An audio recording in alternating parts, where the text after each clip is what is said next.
Hi there, curious people of YouTube. I hope everyone is doing well. Sorry for taking this long for prepping this new topic. Between my past travels and getting back to business routine, it has been over the board busy. I really appreciate you guys sticking around. Many people reached out with some great questions. Let's address a few of those. Question number one. I recently leased onto a carrier. They set me up with their insurance company that gave me a great rate. Can I sign up with other dispatching carriers to diversify my loads? No. You leased onto a carrier and taking advantage of their discounted insurance rate. Your carrier kind of took you under their wing. In return, they expect your exclusive cooperation. If you want to run non-exclusively, you must start your policy independently, but it will most likely cost you more. Check out my video on commercial insurance and interstate authority to learn other ways to save money. Question number two. I have my van actively insured with Geico with $1 million personal auto liability policy through them. Can I keep this policy and just add motor truck cargo so I can use it for expediting? A few people asked me this question in the past. While personal auto liability policy technically provides as much protection as commercial one, there is a reason why one costs about 10 times less than the other. Insurance companies take many factors into account when building your quote, but it's obvious that commuting drivers don't spend as much time on the road as commercial drivers do. When it comes to brokers and dispatching carriers, they'll make sure that you maintain commercial auto liability as well as motor truck cargo before they start working with you. Question number three.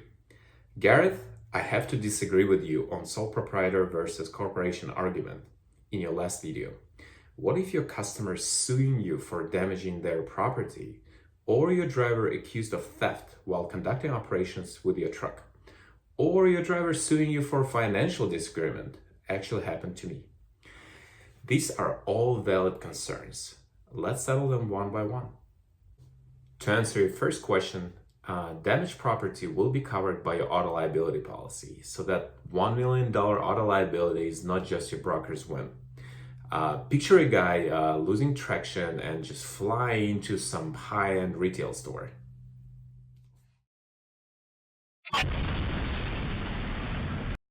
Switching to your second question, pretty sure the driver caught stealing will be prosecuted, and $1 million general liability policy will help you take care of the rest.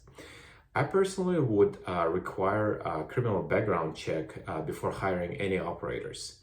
Not sure about other states, but in Massachusetts, we perform background checks through Core Unit. As far as your driver suing you in the past, that sucks. And you're right about the importance of protecting your interests within your company. But for someone just starting out, driving on their own, kind of exploring business and lifestyle, wouldn't it make sense to keep it simple? Going forward as you grow your operations, upgrading your entity and security is definitely food for thought. There were several fundamental questions from you guys that I haven't responded to because there is no short answer to those.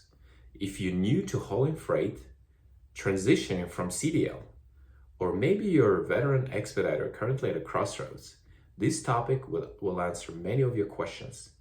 Without further ado, cargo van load boards, and more. For the past few months, had this topic brewing in me, but it took a while to wrap my creative self around it. I hope you find it motivating and valuable. Before we dive into this, let's quickly glimpse through some basic industry terms. Expediting or expedited is a method of shipping freight that ensures goods arrive faster than traditional transit times. Transit in trucking is the total time it takes for freight to get from pickup to delivery site. ETA, or estimated time of arrival to pickup or delivery site. Freight, or a load, stands for goods or cargo carried by a truck, cargo van, or other means of transportation. LTL, or less than truckload, is non-rushed, lower-cost transportation of anything ranging from small parcel and several pallets. PTL, or partial truckload, is faster and more direct service compared to LTL, but smaller in size than full truckload. Partial, not to confuse with PTL, normally means a single or multiple pieces of cargo added to the route, which by the way is a huge no with expedited freight. FTL or full truckload is the transportation of cargo amount to fill an entire semi-trailer or intermodal container. Equipment could be a truck, full-size or smaller cargo van. Fleet is a group of equipment running under the same ownership. Gross vehicle weight rating is the maximum total weight of your fully loaded equipment. Payload stands for maximum amount of weight your equipment is designed to hold, including a driver, passengers, personal belongings, and freight. DIMS or dimensions of your available cargo area. Brokers and direct shippers communicate the dimensions in inches, length first, by width, by height. Broker is an authorized intermediary connecting shippers and carriers. Direct shipper is a customer working directly with carriers. Carrier is an authorized individual or a trucking company hauling freight for brokers and direct shippers. Owner is equipment's registered owner. Operator, also known as driver. Owner-operator is a driver using owned equipment to transport freight. Exclusive means leased onto a single carrier. Non-exclusive, on the contrary, means signed under multiple carriers. You know how they say small businesses are a backbone of our economy? Small businesses are the backbone of our economy. Small businesses are the backbone of our economy. Small businesses are the backbone of our economy. Evidently, owner-operators represent small businesses in expediting and trucking in general. And our bidding potential and operation growth will depend on how we choose to run. Exclusive owner-operator is a driver leased onto a single carrier using owned equipment. Non-exclusive owner-operator is a driver signed under multiple carriers using owned equipment. Carrier owner-operator, also known as single carrier, is a driver contracting with brokers and direct shippers using owned equipment. By the way, drivers using rented equipment that are commercially registered and hold sufficient insurance technically are no different from owner-operators. So renters, this applies to you as well. Large box trucks and CDL operators probably raise their eyebrows hearing about non-exclusive owner-operator option, since most run either for a single carrier or contract with a handful of brokers using own equipment. Let me elaborate. Trucking market share is about 72% of total US freight transportation market.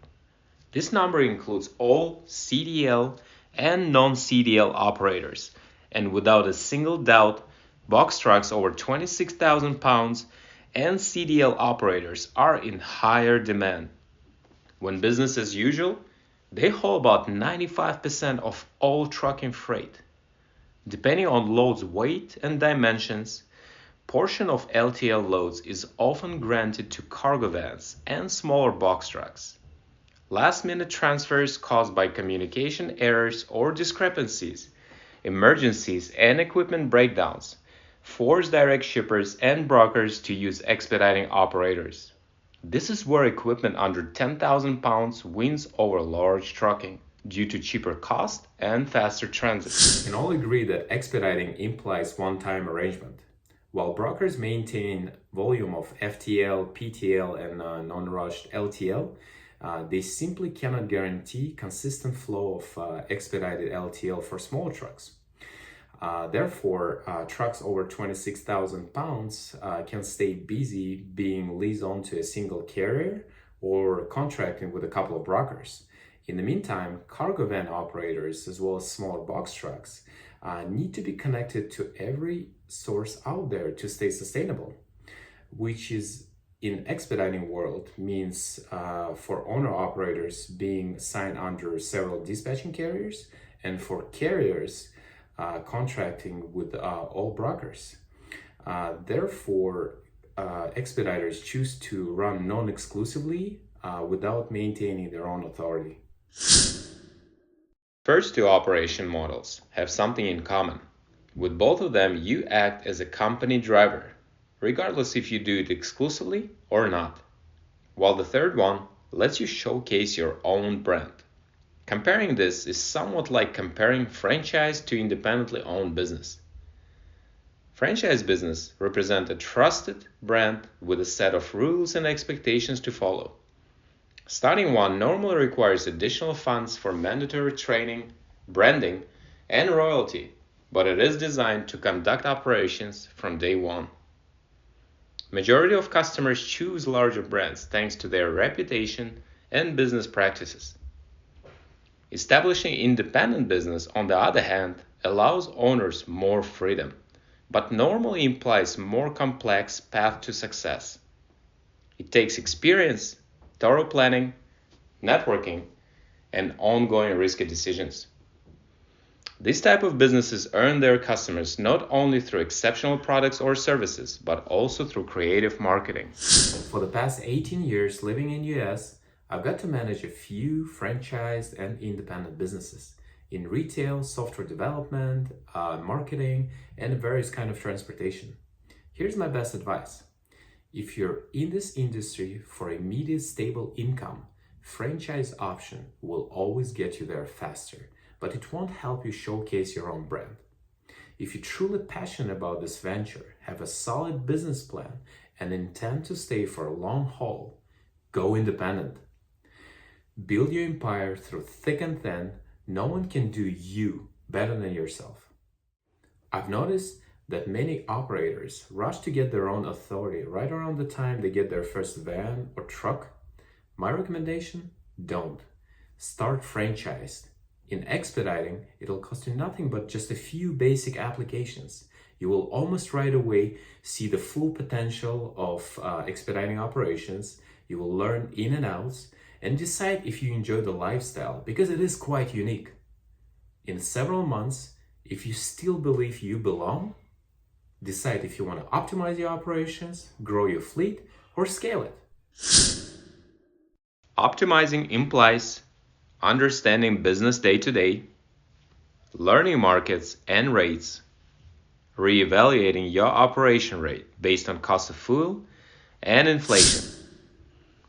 Also keeping reasonable negotiation dialogue with your dispatching carrier if you run exclusively.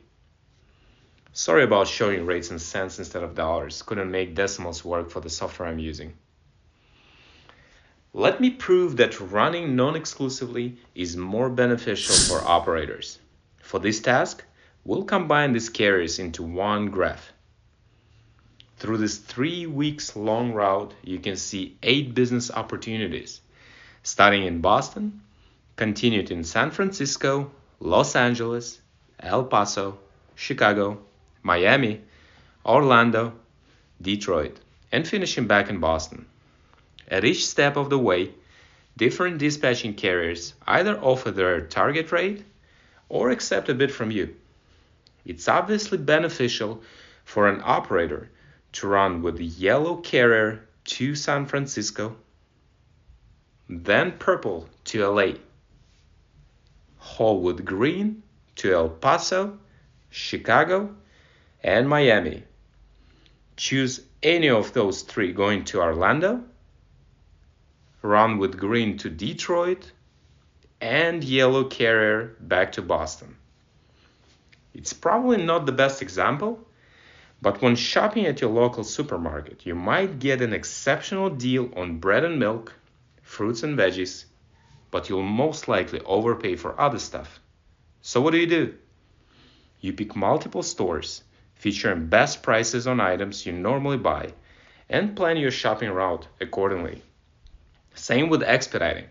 You work with multiple sources and choose the best rate at every opportunity. There will be times when dispatching carriers quiet down.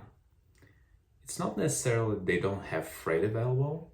Could be the last bid you placed, or the way you spoke to your dispatcher, or maybe lack of communication that led to this temporary do not call list. How's it going, man? Yes, I have decided to shun Andy Bernard for the next 3 years. Hey, we're all humans with emotions and circumstances, so things happen. During these times, being signed up with several unrelated dispatching carriers will play in your favor.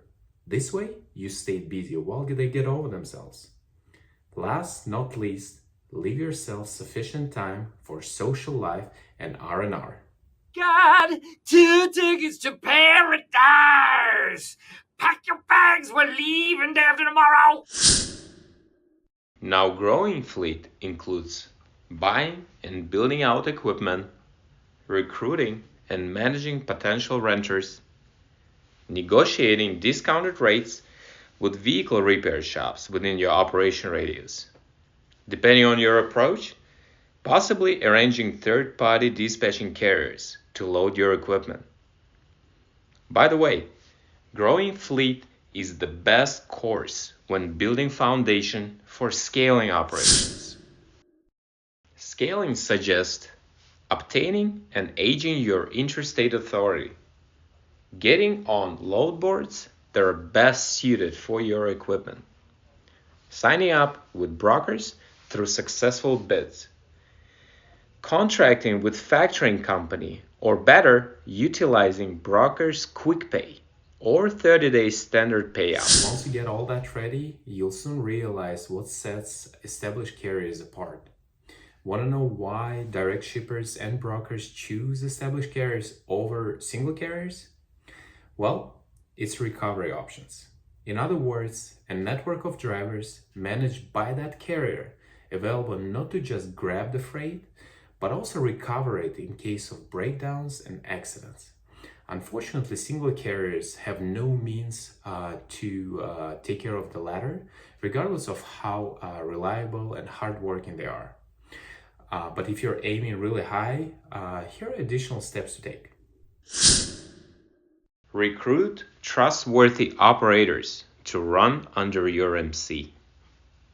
Proactively sign up with brokers listing on load boards. Also work on establishing relations with direct shippers.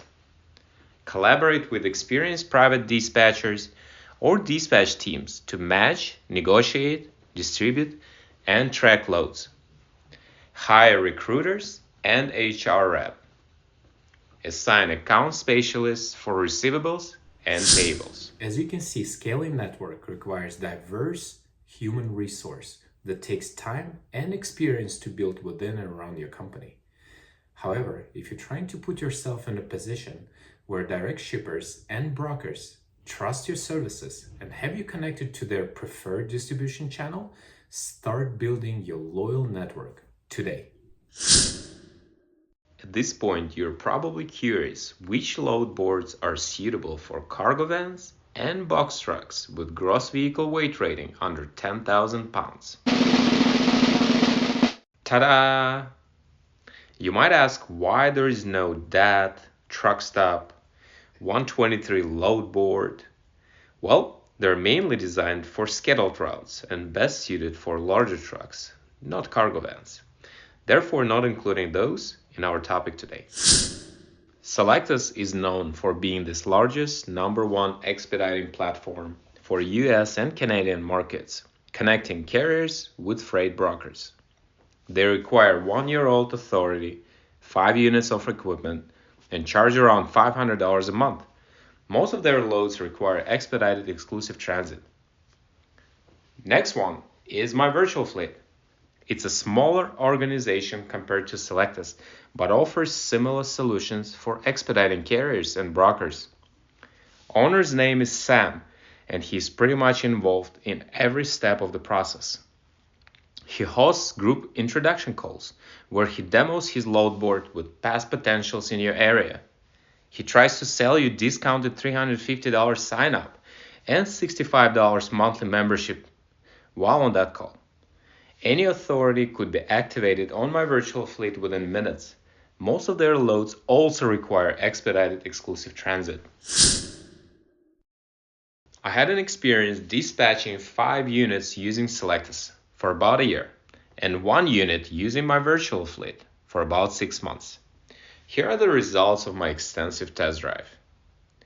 While working with Selectus, about 60% of business came from that load board, while 30% of loads needed to be arranged by dispatching carrier after drivers been stuck for one business day or more, and about 10% goes to deadheads.